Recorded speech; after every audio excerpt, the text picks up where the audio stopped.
No, Do you have any phobias? No. I thought I was scared of heights, but we went ziplining this summer in Hawaii. So that was like an awesome Nice. experience. And I thought I'd be a lot more scared of the heights than, because I remember it when I was in junior, we did like a team building exercise, Oh, and we went to a place where they had this thing where you did a bunch of stuff. And one of them was going up onto not a zip line, but going up to like a high wire, and you'd be harnessed in and your teammates would be holding onto the wire as you walked across the high wire. And I just couldn't do it. I sat there, panicked, freaked out. And so I thought for sure 20 years later that I'd be scared of ziplining, because you're up in the trees like that. And it just wasn't the case. I actually had a good time. nice.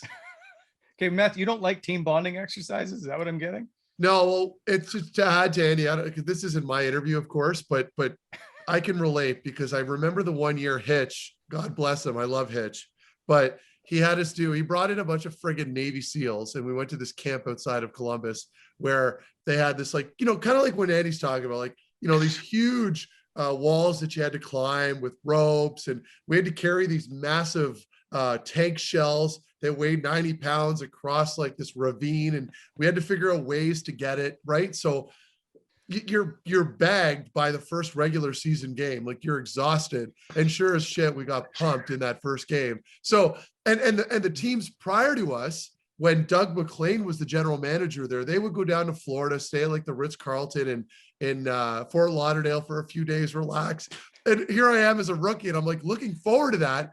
And then I hear about the audible that our coach pulls, and we end up doing boot camp. So the heights thing I can relate with Andy. It sucks, but you get past it.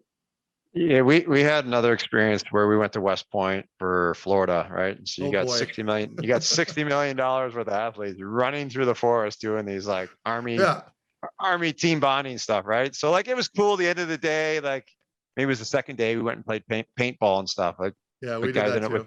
Guys ended up with bruises and stuff. But anyways, so we had these different exercises to do as a team, and you split up into groups of 8 or whatever it was. So one was like flipping tractor tires, like 100 yards, and figuring out how to do it as a team. That one was like building a fort or building a house, a shelter out in the middle of the forest or whatever. And anyway, so we're up in this mountain there at West Point, and sure enough, someone gets hurt, right? So you got $60 million athletes running through the forest in the dark, right? Somebody has to get hurt, right? Somebody has to get hurt at all these events, right? Guess who gets hurt? $60 million is 06, 07 roughly. So Vokuma's the goalie, Ole Jokinen, Dvorak, Stumple, all these guys, right? Yeah. Jay Bouwmeester. Jay Bouwmeester, right? So who gets hurt? Guess who gets hurt? Jacques Martin. No. Rolls his ankle, watching everybody just kind of strolling through the forest, right? You're like, our GM head coach got hurt. But you guys must have had a ball with that one. Yeah, it was great. But like I said, I mean, it just didn't make a whole lot of sense. Like, Florida always started the year like 2-8, right? And then they'd have a strong finish. Well, every year, Florida, they go to Colorado, they go to the owner's place, they do training camp in Colorado for 3 days. They go to Calgary, they go to Edmonton, they end up in Detroit, then Montreal, then back to Florida, right? Because it's hurricane season. Right. So they try to get out of there, but you spend 2 weeks on the road for training camp, and then your first 10 games at home. It makes no sense. Yeah. I know. And now imagine this concept: going through training camp, which is incredibly difficult, and then just relaxing at your house for a couple of days before the regular season starts. Like, is that such a crazy idea?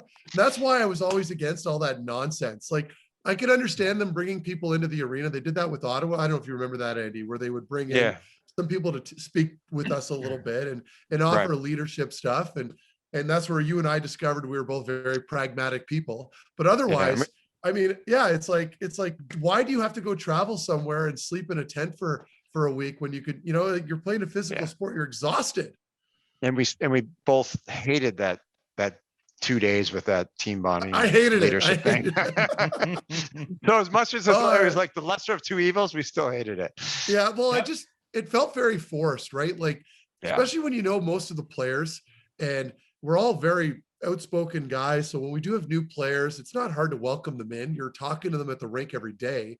So now all of a sudden you're doing all these extracurriculars and they didn't feel genuine. They always felt forced, like you were forcing yourself to comply with these ridiculous exercises. And that's like just touching on what, because Wally's like, well, you don't like doing those things? It's like, no, I hated it. It was the bane of my existence. That's a Jacques Martin thing, though. When he was in Ottawa, I remember going to Charlevoix, I heard. the casino, and all of a sudden guys are like 2 hours late and they're having to trape through the woods in the pitch dark trying to get back to their vehicles or whatever because something happened. Typical Jacques, though, they were in the middle of the woods. That's how you roll your ankle. Yeah. You'd think he would have known better.